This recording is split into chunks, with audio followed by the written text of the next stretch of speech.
This is the XO Podcast, and I'm your host, Brent Evans. With me today, as always, is Sean Reed and Caitlin Edwards. Yeah. What's up? I guess this is a big episode, right? The Big Eight? The 8th episode we've done together. Yeah. Congratulations, you made it. I want my cake. You want a cake? 8th episode cake. We can make like 2 cakes together, put an X and an O. That'd be awesome. That would feel so complete.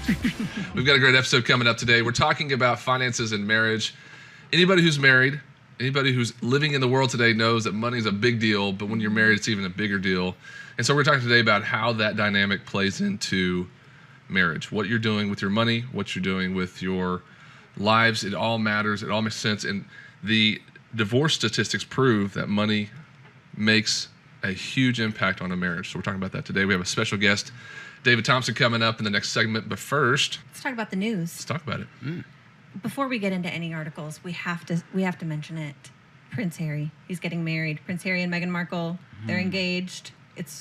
We got another royal wedding to sit in front of the TV. And it's always in England, so you have to get up at like 3 in the morning and watch it. You know. I still have vivid memories of Charles and Diana's wedding. Mm-hmm. I remember my mom being. She's been married before. Uh-oh. Meghan Markle has? Yeah, she's been married before. I think she's older than him too. We need to send her the link to this podcast. Yeah, what's up with her name? What do you mean? Why can't we come up with a universal way to spell Meghan? Why does everybody have to have a different? You're dogging on her name? I'm just for the good of the people. How is it? What is it? M-E-G? Meghan. That's probably the traditional Gaelic spelling of the word. I'm sure it is. But your name's Caitlin, and you spell it the way most people should spell it. But then Thank you. It's hotly debated. I wanted it to be spelled differently growing up. There's a million different ways, but I don't think that her name is the biggest issue here. Well, with my name, not that we would get off of names or whatever, but my name is Brent, but everybody calls me Brett. Really? Or Brad. Some people have called me Scene. Cian? Yeah, Cian Reed. I was like, what? Okay. All right. Well, congratulations Prince Harry and Meghan Markle. Well, let's get down into it. This is the first article that we have. It's gotten some traction on Facebook recently. It came out in a small, I think it was a Naples newspaper at the beginning of this year, but it's getting some traction on Facebook. And it's called Your Kids Should Not Be the Most Important. And this is a pretty controversial topic. It's something I'm a new mom. There's lots of Facebook groups online where you can be a part of it, an April group. Anybody who had babies in April can be a part of this group. And they've discussed this. Who's the most important person in your family? Is it your children or is it you and your spouse? And overwhelmingly, everyone in my groups tend to think that it's about the kids. Well, this article, it's authored by John Roseman. He's a family psychologist. And he asked this couple who had 3 kids who weren't yet teenagers, who are the most important people in your family? And the response was, our children are, but they couldn't really give a good reason why. And so in this article, he's positing that many of the problems that we experience with our children today is because we make them the focus and the center of our universe. And that all these problems exist because we're making them it about everything instead of it being the other way around, it being about the couple. And so he even goes on to say the most important person in an army is the general, the most important person in a corporation is the CEO, the most important person in a classroom is the teacher, and the most important people in a family are the parents. Do you agree with that? Absolutely. Yeah, the parents have to be, in my opinion, because we're raising the children, and so we're to be the example of what they need, not only relationally between husband and wife, but then at the same time, just examples within society, within leadership, and everything else like that. So if we're not healthy, then what are they really learning? What are they receiving within themselves? If kids learn by not just what we say, but what they see, and we're not showing them submission to authority one to another, and we're not at the same time showing them like order and structure within the home, which I believe God instituted. Order is necessary in every aspect of life, right? And everywhere that we go. And so how much more important is it for a husband and a wife to have order within their relationship, and for children to be able to look up and see the example of what they should aspire to be one day, right? So if we lose that, then all of a sudden you have a situation where you can have division between a husband and wife. Well, and he argues that you actually launch into society better if you haven't been so coddled. He talks about previous generations. Adults talk to each other more than they talk to their children. The children were more independent, and they launched better into their own lives and societies because they weren't so used to their entire universe being about them. But it's easy to do that because in the season of life, that I'm in, I have a 10-year-old, a 6-year-old, and a 4-year-old. It just feels like they're the most important things in your marriage, even if you're trying not Because they're the squeakiest wheel. Yes. And so even like for my 4-year-old right now, we're trying to teach him that whenever we're talking, mother and father are talking, we don't call each other mother and father. When your mother and father are talking, but when we're discussing something, stepping out of the house or even the car or whatever, he's not allowed just to interrupt whenever he wants to. So they come and they put their hand on us, let us know that they want to talk. Maybe that gets annoying sometimes. We're like, get your hand off of us. We're talking here.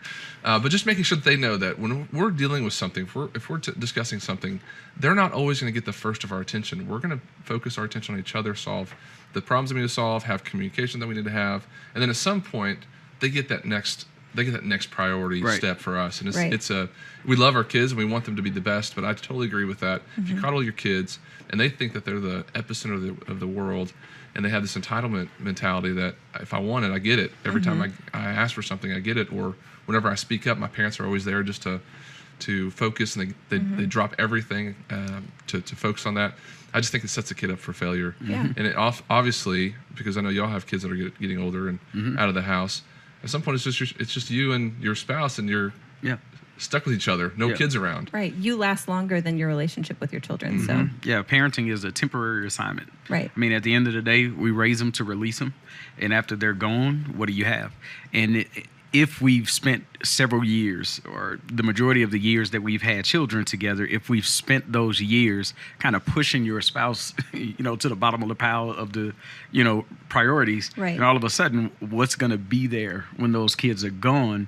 Is there a lot of hurt? Is there resentment because I wasn't as important? I couldn't get your attention. You didn't show me as much love. And all of a sudden, the children are gone, and you're left with a lot of hurt and baggage. So that's a dangerous predicament to be in. So I would encourage couples to make sure that we keep the priority of, hey, God first, my spouse is second, and then come my kids. Yeah, that's good. Next up, we have an article. This is from The Independent, and this is about John Gottman. Everybody has heard of Dr. John Gottman. He has been said to be able to predict divorce with a 90% accuracy. And he's revealed that making a partner feel despised or worthless is the number one sign a marriage could be coming to an end. And he includes, acting like you despise your spouse would be either using sarcasm, hostility, hostile humor, name-calling, body language, even eye rolling. And that when he looks at a couple and they're using those behaviors frequently, that it's a sign that you're going down the wrong road. He says, when contempt begins to overwhelm your relationship, you tend to forget entirely your partner's positive qualities, at least while you're feeling upset, which I think is really interesting. And then he talks about the way to reverse that is to remember why you fell in love with them, to think about all the things that you did at first and remember their positive qualities to kind of reverse that mental state where you're despising them. And I think it's so true. A wise person in my life told me that if you're ever having a hard time seeing your spouse in a positive light or remembering what you love about your spouse, ask God to show you how he sees them and to remind you of how he sees them, because that little bit of contempt, even that eye rolling and that hostile humor can lead you down a bad road. Absolutely. I was there for a long time. Really? I was kind of a jerk, with my anger and with my temper, and I used my mouth sarcastically, like so much that after a while, my wife, I don't think that she became numb to it, but she just internalized all of her thoughts because she knew that if she spoke up at a certain point, all it was going to lead to was just another fight. It was going to be another argument, and I was going to use my mouth basically to further push her into this place of feeling like she's a victim. And so that was one of the worst things that I could have done, and it was horrible. But I've seen other couples that I've counseled, I've seen couples throughout the years go through this same struggle, and I'm on the other side of it now, to where we use our words to build one another up. It's just so much better. It takes so much work to sit there and be angry all the time. It takes a lot of energy, worthless energy, to just stay upset, angry, and to be so resentful. And so and it's poisonous. Oh, even absolutely. Jimmy talks about how if you go to bed on that contempt, the devil ministers to you in your sleep and lies to you about, then you wake up really believing those things about your spouse that aren't true. Yeah, and I was the poster child for that. My wife is fantastic. Okay, she's like awesome. She's great for me. She's fantastic for our kids. But during that time, all I saw was what I was frustrated with about her, what I didn't like, what she wasn't doing for me. I was the epitome of selfishness. And it was because I was stuck in this rut of being exactly like you said. I was in contempt and almost despising the gift that God gave me rather than honoring her and appreciating her because I didn't see those great qualities. And so it does take an awakening and some humility, to get to a place to where you say, okay, do I really want to live in a house that I'm self-sabotaging and I'm ripping my own house apart? Satan really doesn't even have to work to destroy the marriage. I'm doing it myself, right? Do I want that or do I want God's best for me? And if I want God's best, then I have to step back and say, okay, who is my wife in God's eyes? Who is my spouse, to me? You know? Is that a Jim Carrey movie? I hold myself in contempt. I don't remember. That's what you have to do. Absolutely. Step back and just say to your spouse, okay. Hey, let's talk about date night. Let's do it. Every time we talk about date night. And I, this week, went online to getdatebox.com and I used the promo code EXOPODCAST. I'm waiting for my box. Are you? You are. I'm okay, waiting good. for my box. So we know how good the guys at Get Datebox is. We have signed up ourselves. We love the service. They also have a digital version of this, but they also have a physical version as well. If you go to getdatebox.com, check out all that they have to offer. This is a monthly subscription service. They send you a new box in the mail every month that gives you everything you need to have a great date night. Even if you do a date night once a month, I think we would all say that's awesome. Yeah, if you're in a date night funk, you need this. Yes, you do. Are you and Cole going to dive into the box when it comes? We are. I'm excited to see what it is. Yeah, it's important. So go to getdatebox.com, check it out, use the promo code EXOPODCAST, get your first month for free. All you have to do is pay $5 for shipping, and we'll be right back. Watch this EXO clip. When you get married, you become one. It means everything that you owned and controlled before you got married, now you own it and control it together. You do it together. So today we have prenuptial agreements. And prenuptial agreements say, if we get married and we divorce, I'm going to keep the Volkswagen in the aquarium. You're planning the end from the beginning. And here's what you're saying. I'm not going to give you something.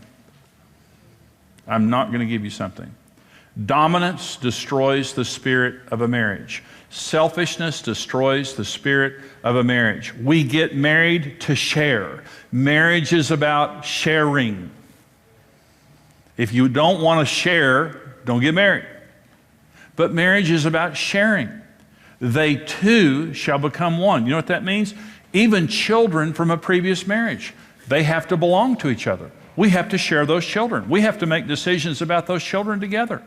The word my is a destructive word in marriage. It's our home.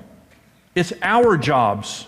It's our money. These are our children. Regardless of biologically where they came from, they're ours. Why are they ours? Because we're married.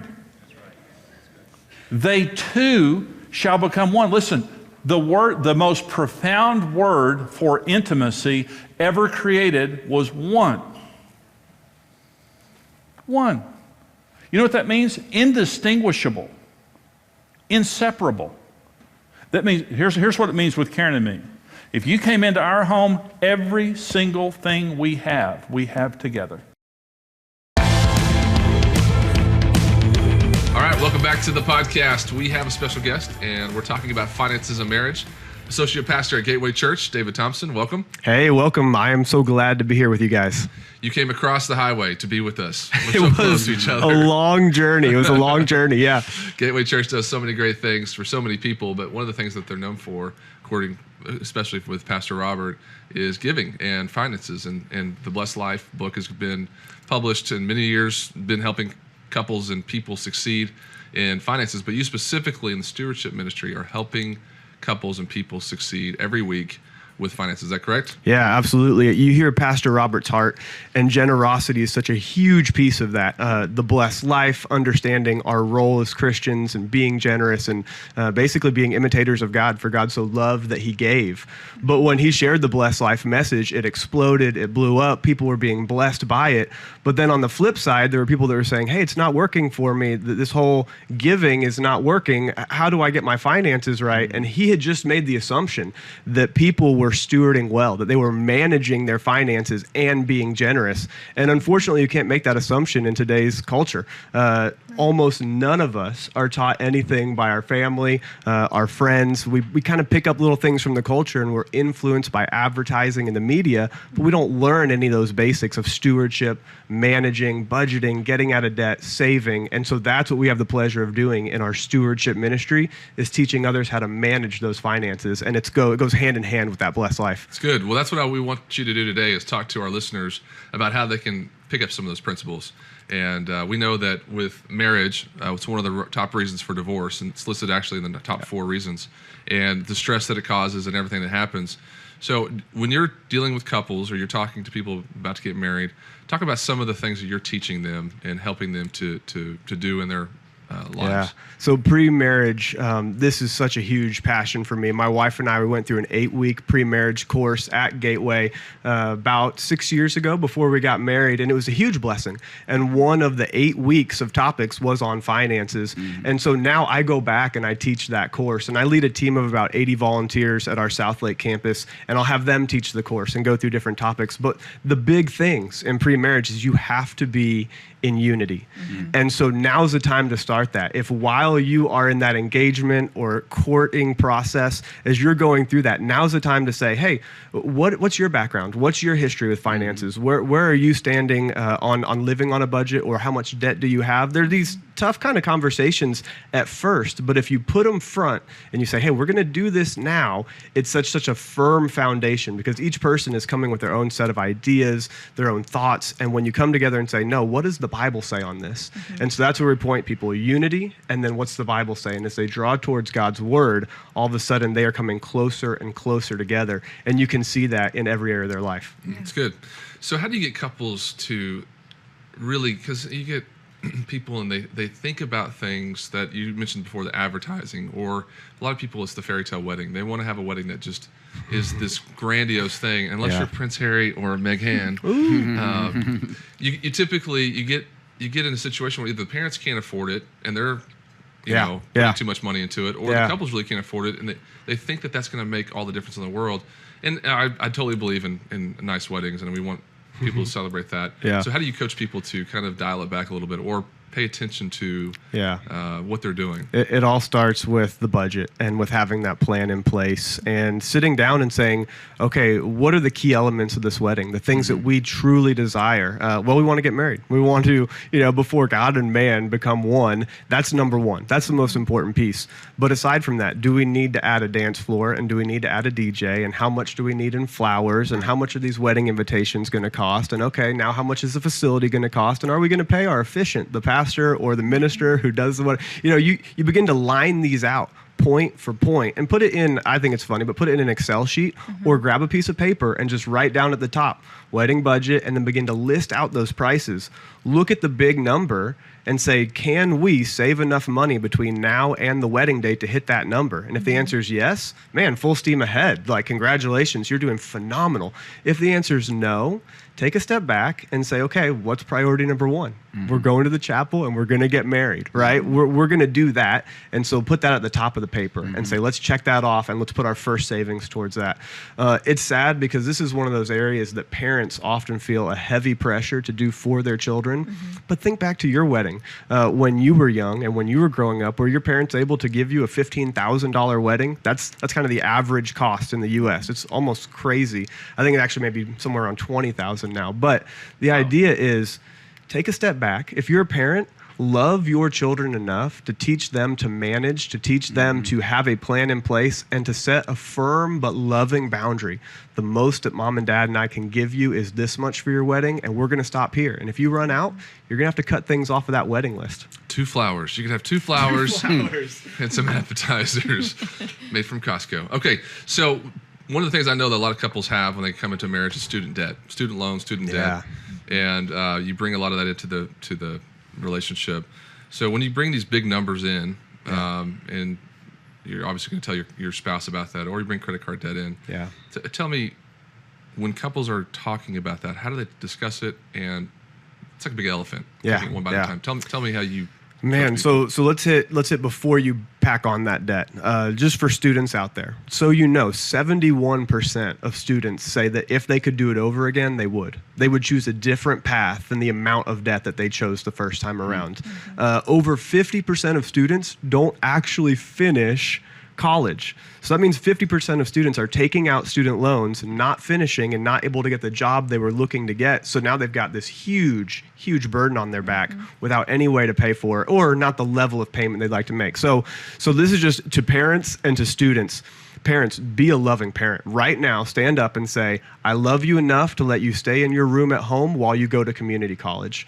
And you can pay for community college and work as you go. I love you enough to not endorse $10,000 a year or $20,000 a year of debt in your life. Parents say that. Students realize that most people would do it differently if they could. So take a step back. Now you're in this situation. You're married, and now your spouse has $20,000 of debt. You've got $10,000 of debt. And the first and foremost thing is you've got to guard your heart. Like right now, you are committing to this person for the rest of your life. Hopefully you already have committed. You're in this relationship, and you're sitting across from them saying, look, this is yours and mine, and we together are going to go attack this debt. It's not you have 20 and I've got 10, or you've got 100 and I've got 0. Right. No, this is we have $30,000 of debt. We have $100,000 of debt, and we're going to make a plan to aggressively go get this. The cool part about this is that if you create that plan in advance and you together say, we're going to attack this, all of a sudden you're fighting this huge monster together, and you are building that unity, you're building that plan, you are aggressively growing tighter together instead of saying, no, that's her debt and I'm mad at her and I'm going to allow bitterness and frustration to step into my heart. You've got to guard your heart first and foremost. So I would start there, and then it's the plan. I guess you can't emphasize it enough. Sit down on paper and say, we've got $100,000 of debt. You and I, how are we going to deal with this? And begin to look at that budget. And there's a few, not to over talk here, but a few practical things. Dramatically cut your lifestyle. Just decide that while we're young, or no matter what season of life you're in, maybe we're going to go live with family for a year while we get a huge chunk of money to go pay off this debt. Maybe we're going to allow somebody to rent the spare room in our home. Maybe we're going to have a giant garage sell everything that we've got down to the bare bones. And we are going to take one giant step forward. We're going to live on one car for 6 months. No car payment for that car, and no insurance, and no gas. And I mean, that can save you several $1,000s right there. I'm not saying your whole life go with one vehicle, but begin to dramatically make changes in your life. And that's where I'd kind of start. The budget, the unity, the agreement, and then actually creating that aggressive plan of either taking on extra work or dramatically reducing your budget. I have fond memories. My wife and I had one car for a season of our life. I have fond memories of that season, honestly. We were trying to get out of debt, and we had this time where it was an old car too. It was not the greatest car, but we were happy. We didn't have, you don't feel the stress, the burden of all these other expenses. It's amazing, especially whenever you're devoted to getting out of debt with God, what He starts to do in your life, and then you start to feel like you're getting things in order. You're not getting all the stuff that you want. You just have the stuff that you need. Yeah. And you're very content and very happy. So we've been talking a little bit before the program about when a couple is fighting about money, especially whenever a husband or a wife loses their job. There's a catastrophic event that happens in a marriage. A lot of times the husband can feel like his pride is hurt and he feels terrible. And the wife can sometimes dog on him, just dogpile on him. Yeah, absolutely. And be like, how could you do this? How could you do this to our family? Which makes him feel worse. And a lot of it stems from her security issues. Yeah. So talk a little bit about that dynamic in relationship and in money. Yeah. And how to approach those major things in life. When you're going through one of those tough challenges, maybe a job loss, a medical emergency, or you just made a bunch of bad choices early on and now they're catching up to you and you're feeling the weight of that. The first thing you have to do is get in community with people who love you. And I'm thinking of a church where you get into that church, you grow closer to those people, you ask for support, not necessarily financial support, support, but support in that I'm going to be there for you. We're going to love on you. I would say go get under some good teaching in the area of finances. You first got to get some community around you because you're about to go through a struggle, and it's not going to be a 1 month struggle. It's going to be 6 months, 2 years. You're battling this debt. And so get yourself in a good community. Submit to some good teaching in this area. We've got a 7-week financial hope workshop that we do. And that 7 weeks provides accountability because we'll put 2 coaches at a table with you as you go through the program. Dave Ramsey has a 9-week Financial Peace University course. He's an expert. So go get expert teaching from someone outside of yourself. So together you can learn, shift your beliefs, shift your core values, and move together in that. So that's kind of the beginning. Now, you're in the trenches, and there's 2 general thoughts on this. One, the man he's feeling like his self-esteem is just beat to a pulp right now because maybe he lost his job or the amount of income he's bringing in isn't providing enough. And so right now he's feeling like, he feels worthless. He's like, I'm not the provider. Now, biblically, God's the provider.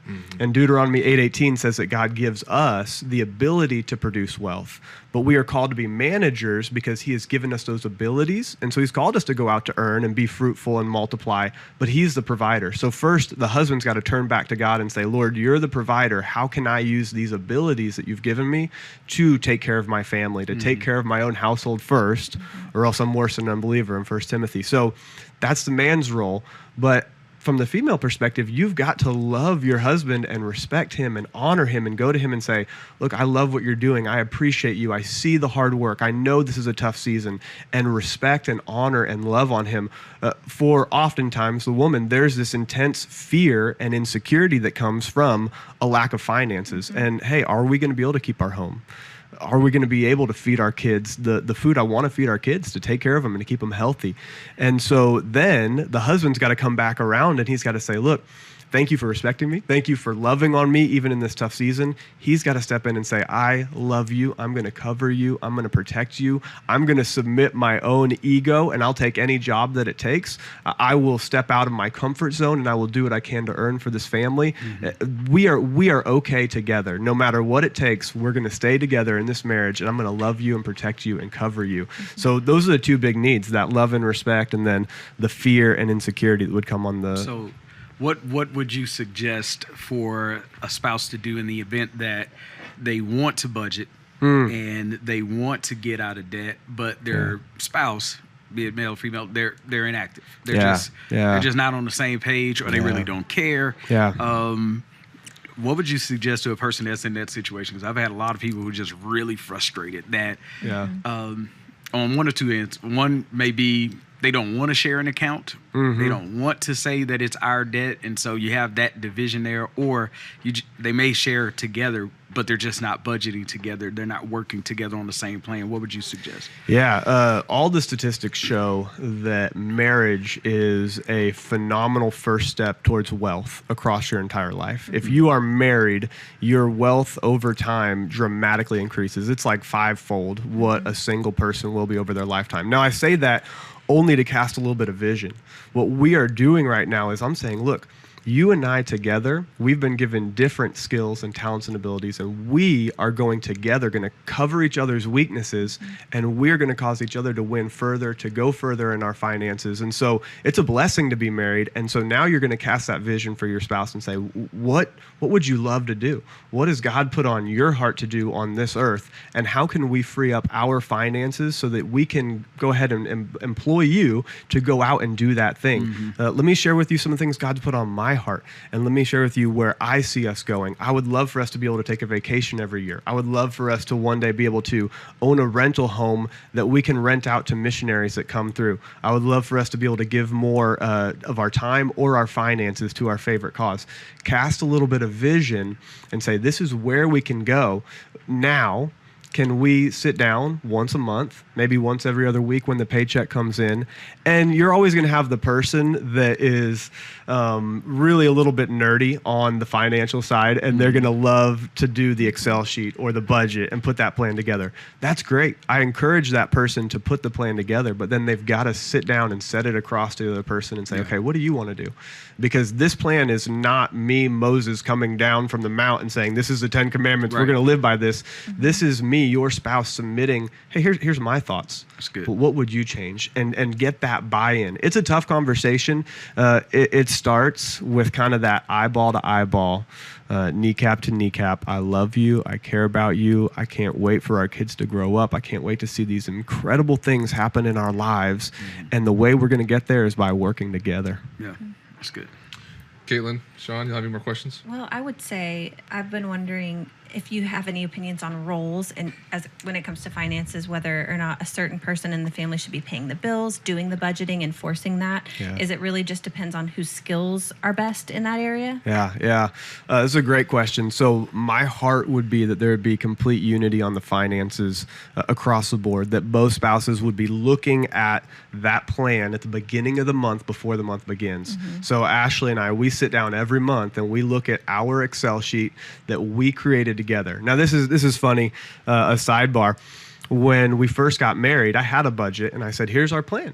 Like, I know this is going to work because it's been working for me. And she looked at it and she said, no, that's your plan. That's not our plan. And we had to scrap it and just completely delete that file, start a brand new file. And you can do this on paper. I mean, literally put at the top, income minus housing minus transportation minus giving. It's very simple.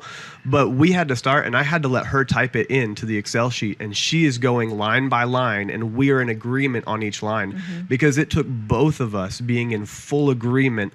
And that's what I want to see. That's my vision for marriages and for people working on their finances together. Now, to your point, there are people that are gifted and that love to play with the numbers and that are thinking about retirement and understand stocks and bonds and are moving towards the investment vehicles, and they're getting excited about it while the other spouse couldn't care less. Yes, let the researcher go do the research. Let the person with the input strength or the learner strength go learn. But then there is a time that we have agreed on that we sit down together. And when we sit down, we're going to come into agreement on the plan we have moving forward. If we want to change that plan, that's fine because it's our plan and we can come into agreement again to make a shift. Right. But I, David Thompson, cannot change the budget without Ashley Thompson's buy-in. We've essentially made a covenant to each other that this piece of paper, this represents a promise and there's integrity in us living together out this promise that we've made to each other. And if I go off and I buy something outside of the plan, it can feel like infidelity because I've broken the trust of my wife. Right. And so there is an element here where when we do that, we're coming into agreement. And I would love to see partners and people that are getting married come together fully in their finances. It's good. How do people find out more about what you're doing at the Stewardship Ministry, Gateway, and more about you? Yeah, the best thing to do is to Google Gateway Stewardship. So just literally type into Google the words Gateway Stewardship. It'll be the first link that comes up. And on that website, we've got online classes that are freely accessible. We have the Heart of a Steward, which walks through the biblical theology and the basics of what it means to manage well according to the Bible. And then there's a special tab that's called Guides and Forms. And I love this tab because it has a bunch of free, phenomenal resources. We spent 12 years building the stewardship ministry at Gateway. We train churches around the world, literally Romania, Tokyo, Taiwan, London. We go around the world sharing this with other churches. So feel free to jump on, reach out to us at stewardship@gatewaypeople.com. Under this Guides and Forms tab, you've got a complete budget plan. You've got a debt reduction plan where you can list your debt smallest to largest, and it will automatically calculate how long it's going to take to get out of debt, how much an extra $100 each month towards your debt, how quickly that's going to aggressively help you pay that debt off. And just plugging those numbers in will give you hope. It'll change your perspective on your finances. We've got a guide on investing for when you're ready to look into your 401k or deal with an IRA. And if it comes to it, we have a guide for if you've lost a loved one, how to handle that situation and what are some of the financial things that you need to be ready for. So there's really a comprehensive list of resources, freely accessible. Again, it's funny, but Google Gateway Stewardship. Thanks so much. It's good stuff. Thanks, David. Another EXO clip coming up, and we will be right back. Every year, you need to sit down and you need to ask a question, where are we going? Financially, with our children, with our family, where are we going? And write down the answer. Write it down. Habakkuk says, write the vision down and make it plain that he who reads it may run. Proverbs 29 says, without a vision, people are unrestrained. It means you can't keep people together peaceably when there is no vision guiding them. The word division means two visions. Why are you divided? Because you have one vision for the kids, I have another vision for the kids. You have one vision for the finances, I have another vision for the finances. Can two walk together unless they agree? Absolutely not. If you don't agree, you're constantly trying to do this. But when the Holy Spirit brings you together in His vision, I want to give you a word now. Listen to my word. Provision. It means for the vision. Did you know sometimes the reason that we're stressed out for money is because there's lack of provision? Did you know the reason there's lack of provision is we don't have God's vision? All right, we've had a great podcast today talking about money. Yeah, that was fantastic. One of the things that Pastor David said that stood out to me was that once you begin to apply some of these principles, all of a sudden you get hope. What may seem like an extremely large amount of debt, or even just division when it comes to a husband and wife as a team in the area of finance, having these discussions, putting together a plan, all of a sudden you begin to see a little bit of light at the end of what may seem like a long tunnel. All of a sudden you start recognizing that God can work through your situation and, He can make all things work together for good. So I think it's a really, really, really powerful segment today. Yeah, Stephanie and I, my wife and I have been married for almost 20 years, but in the first few years of our marriage, that's when we struggled the most with money because we both had credit card debt coming into the marriage. We both used credit cards early in the marriage. You kind of just get into habits that you shouldn't get into, and you find yourself with some debt. And it was actually on a road trip that I discovered Dave Ramsey's CDs. CDs, the wave of the future. Old school. And I listened to them driving from Albuquerque back to Dallas. I listened to the whole thing, and I was by myself. And when I got home, I said, Stephanie, we have to listen to these together. And we did the whole debt snowball thing, all the steps. It's amazing. It's empowering, motivating. It's empowering, motivating. It makes it so easy. If nobody knows the baby steps that Dave talks about, it is a baby step. I mean, it's so easy to do them. And I encourage our listeners to take advantage of, like Pastor David said, take advantage of what's out there. Yeah. There's so much good stuff out there. Yeah. Apps and everything too. It's helpful. I mean, budgeting apps, there's so much online you can use. You can plug your bank information right into it. It'll manage everything for you. Yeah, we use mint.com. And which was great. Yeah. I feel like everybody in the mint.com universe knows exactly what's going on in our household, but you can do that, manage it. It's free.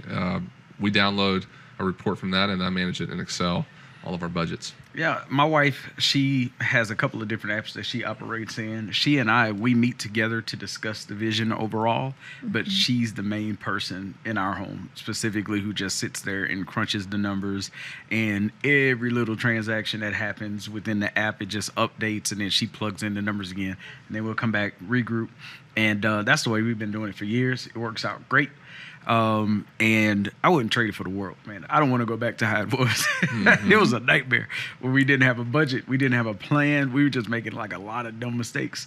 But God is blessed, man. We got on a plan, got on a budget. She stays in her world, I'll stay in mine, but then we come together and bring those worlds together for a good vision for our home. And we've been able to do things that we only dreamed about when we were younger because we've been able to climb out of a debt hole. Yeah, great. it sounds restricting, but really it's empowering what it allows you to do later on when you really see how it works. Gives you peace of mind. We talked about who manages money earlier, and in terms of spouses, which one. I know my mom manages all the money. Growing up, I always remember her writing the checks, paying the bills, and they love that. My mom loves working with the finances. My dad, it's not his really. He's very articulate in finances, but he doesn't necessarily want to do all the money crunching and everything. And I am so thankful. I haven't written a check in I don't know how long. Most things are digital now. You pay bills online. I hate writing checks. I know. And I think I've just finally gotten rid of the last bill that I have to write a check for. And it's freeing. I love it. Oh, I make it automatic. I believe in that. We make so much automatic. Everything just comes out. You don't even think about it. And it's just going. You plan it down to the dollar. And that's one of the things I agree with you. I agree with FPU. A lot of the principles that Dave Ramsey has just instilled in us has now become basically just a way of life for us. But I mean, the baby steps, debt snowball, the whole nine is fantastic. Fantastic. Yeah. Cole and I just paid off all of our student debt this year. Woo-hoo. We need another cake. I know. For Where's the my 8th cake? episode and for the for the student loan being paid Where's my off. cake? I know, but it's a good feeling. That's good It's a stuff. really good feeling. So we have a couple products for you to check out at the Marriage Today store. Go to marriagetoday.com/store. You can check out Marriage on the Rock. It has some information there about money. Also, Our Secret Paradise. And just for our podcast listeners, if you use the code XO15, XO15, when you check out, we'll give you 15% off your purchase. And don't forget, we do this because we are supported by friends and partners at Marriage Today. If you love what we do, if you love marriage and want to help support marriage, please consider giving a gift. Go to marriagetoday.com to find out more. Subscribe to the feed. Please thank my special co-host, Sean and Caitlin, and Caitlin, right? The only right way to spell it. SHAW. No. Come on, bro. SEA SEAN as in Sean Connery. and BRENT. That's us. We'll see you next time. See you next time.